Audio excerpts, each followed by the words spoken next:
Welcome to Cory's Conscious Living. Hello, my favourite friend. If you haven't joined Cat Club yet, please talk to your mum, your dad, your guardians, your grandparents, whoever it is that's in charge, and ask them if you can join the Cat Club. You'll get 3 exclusive Heidi, Cherry and Vaya stories every month on the 7th of the month. I hope you can join and become part of the family. Namaste, my little friend. Enjoy your story. Are you ready to lay down and meditate with Cory? Make sure that you're comfortable in your bed so that you can completely relax your body and let go of your day.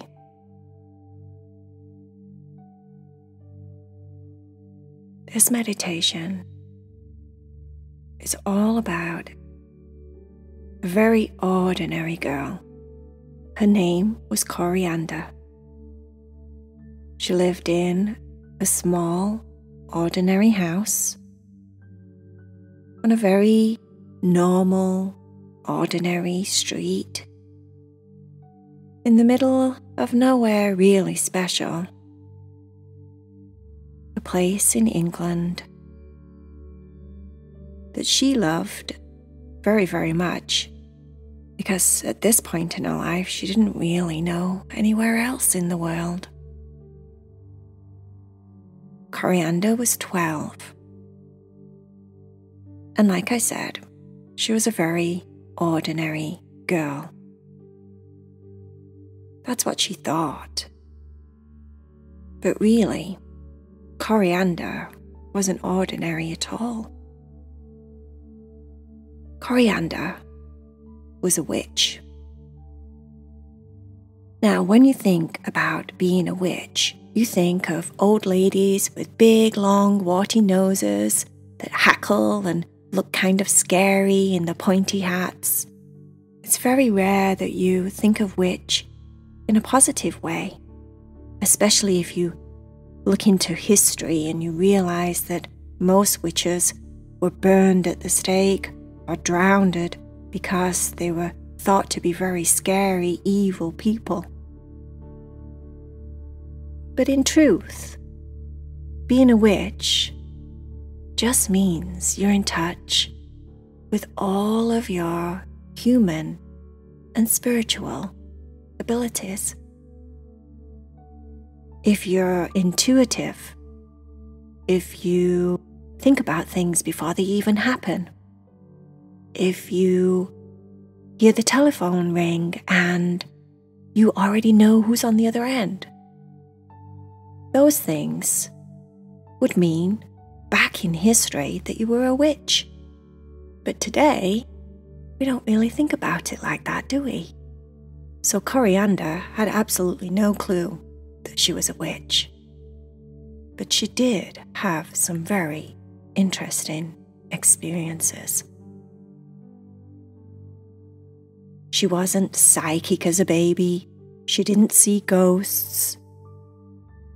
She couldn't do crazy things like fly through the sky. So why would you think you're a witch? But when Corriannda thinks back to her childhood, she used to do something at night that when she got older and she told people about, no one else did. Corriannda would go to sleep just like any other kid. Nighttime, tired, pajamas, all of that stuff. But when she would go to sleep, she would close her eyes, and somehow, not too long later, she would feel like she was walking across a very small, ordinary bedroom towards a set of drawers that she had in her room.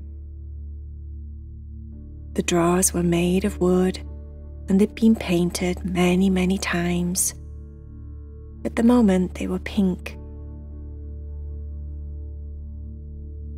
she would open the top part of the drawer, which opened like a door on the left and a door on the right, and then it would expose a big shelf inside. And underneath that was 2 ordinary-looking drawers where she would keep her socks and her undies and things like that. But at night time, she would walk towards the drawers, open the 2 big doors at the top, and climb inside, close the doors, and find herself sliding down the biggest slide. Now this happened every single time. It was always the same. She would walk across her bedroom, open the doors, climb inside, close the doors, and then as if by magic, this was just part of the drawers, it would turn into a slide that always swirled and turned and went around and around. It wasn't just one of those slides that went straight down. It was like a corkscrew slide, as if it was taking her somewhere far, far away. And it always did. Always. But she never went to the same place. The actual slide ride only felt like it lasted for seconds.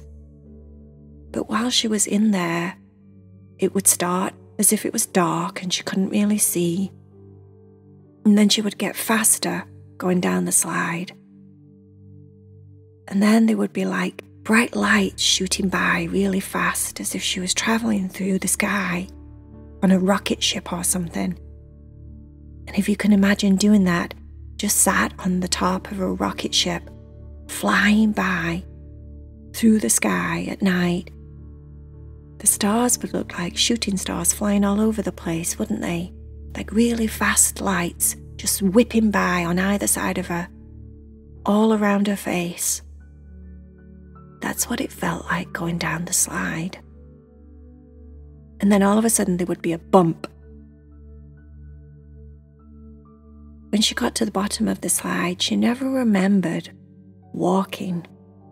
After the bump, she'd always fly. And on this particular night, she'd got out of a very ordinary bed.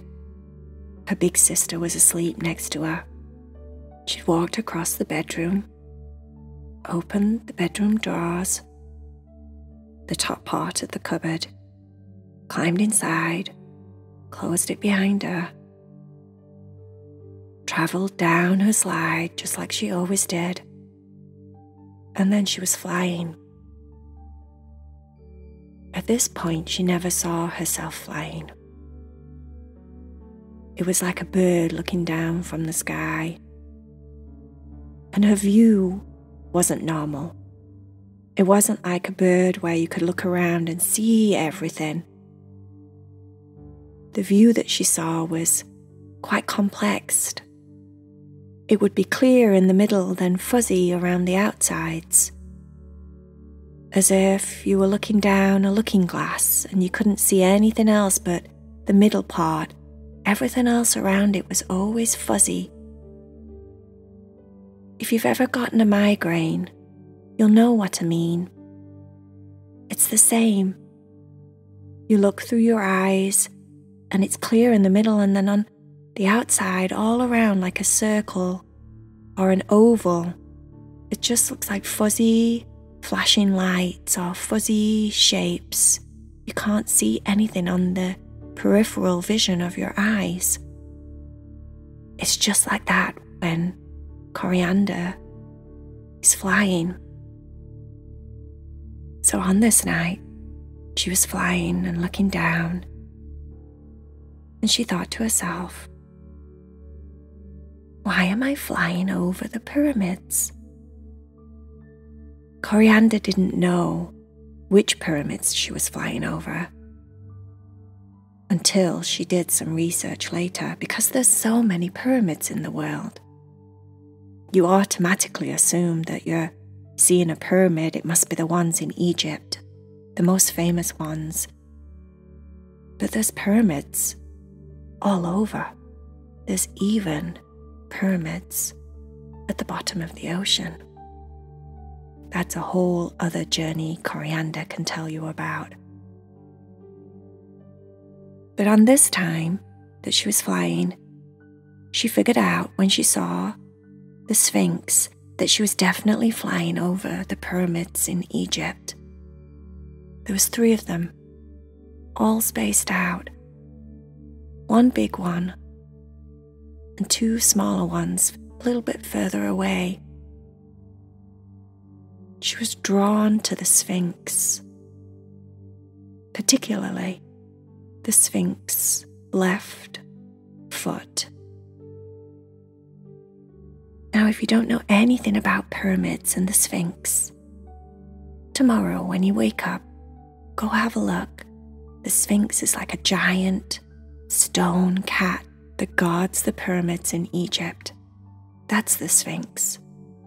And he lays very proud, with 2 paws out in front. She was flying towards the left paw. On these journeys, the magical cupboard journeys she used to call them, time isn't the same as ordinary time. It's much faster. Everything that you think happens right there and then. And you can fly through walls. You can fly through the floor. You can fly through doors. What Corriannda didn't realize she was doing was a thing called astral travel. Astral traveling is when you're normally asleep, your physical body is asleep. You know, your body that you live in every day. But then there's other parts of us, all of us, not just Corriannda. This is every single one of us that live here on Earth.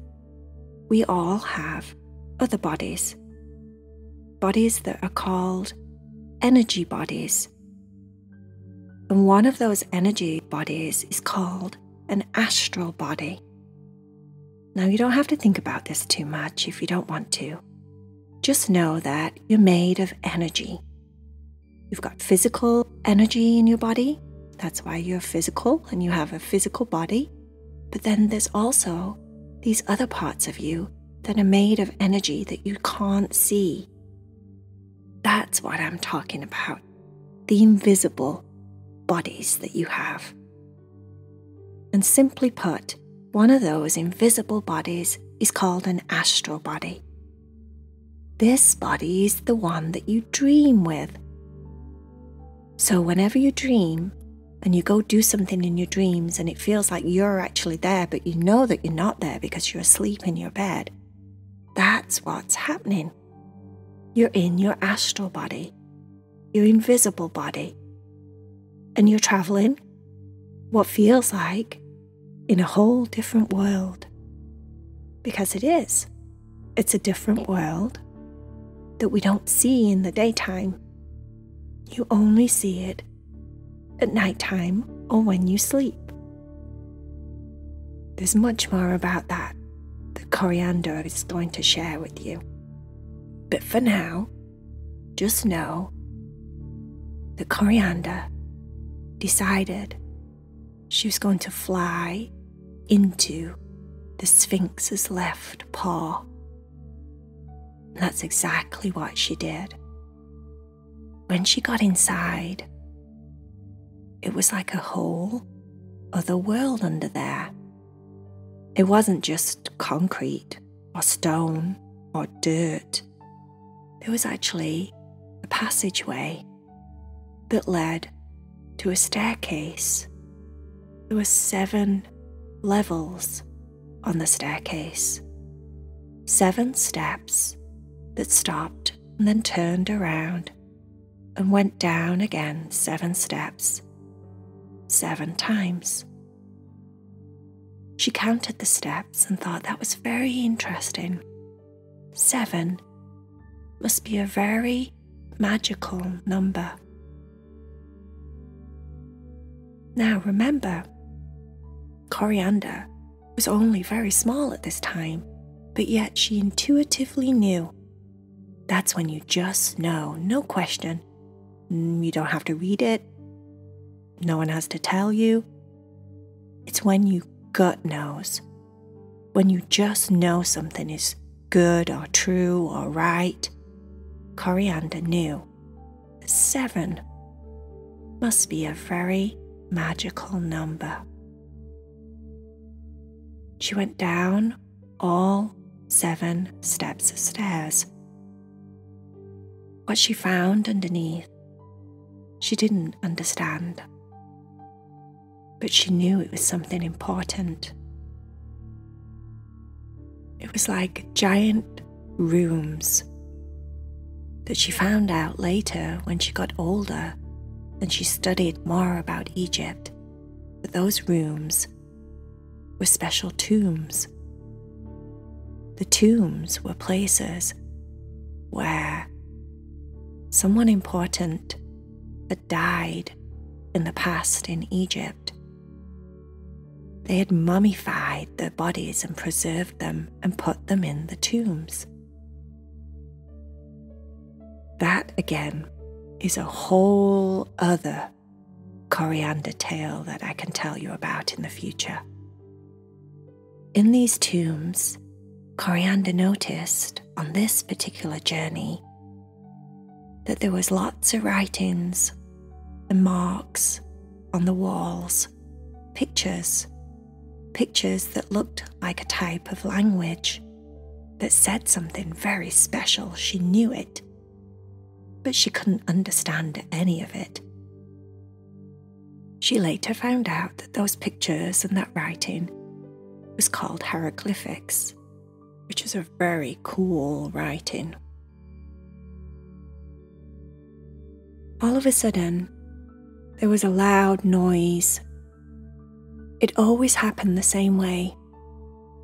Something would pull her invisible body back into the normal body, and she would wake up, laid in bed in her ordinary bedroom, in her very ordinary house, on an ordinary street. And that was that. Corriannda had her magical cupboard rides most of her childhood. That was just the beginning. Just one of the clues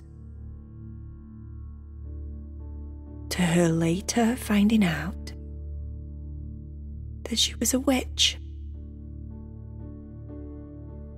A very awesome, interesting, very ordinary, but at the same time, very magical witch. To hear more tales about Corriannda, stay tuned.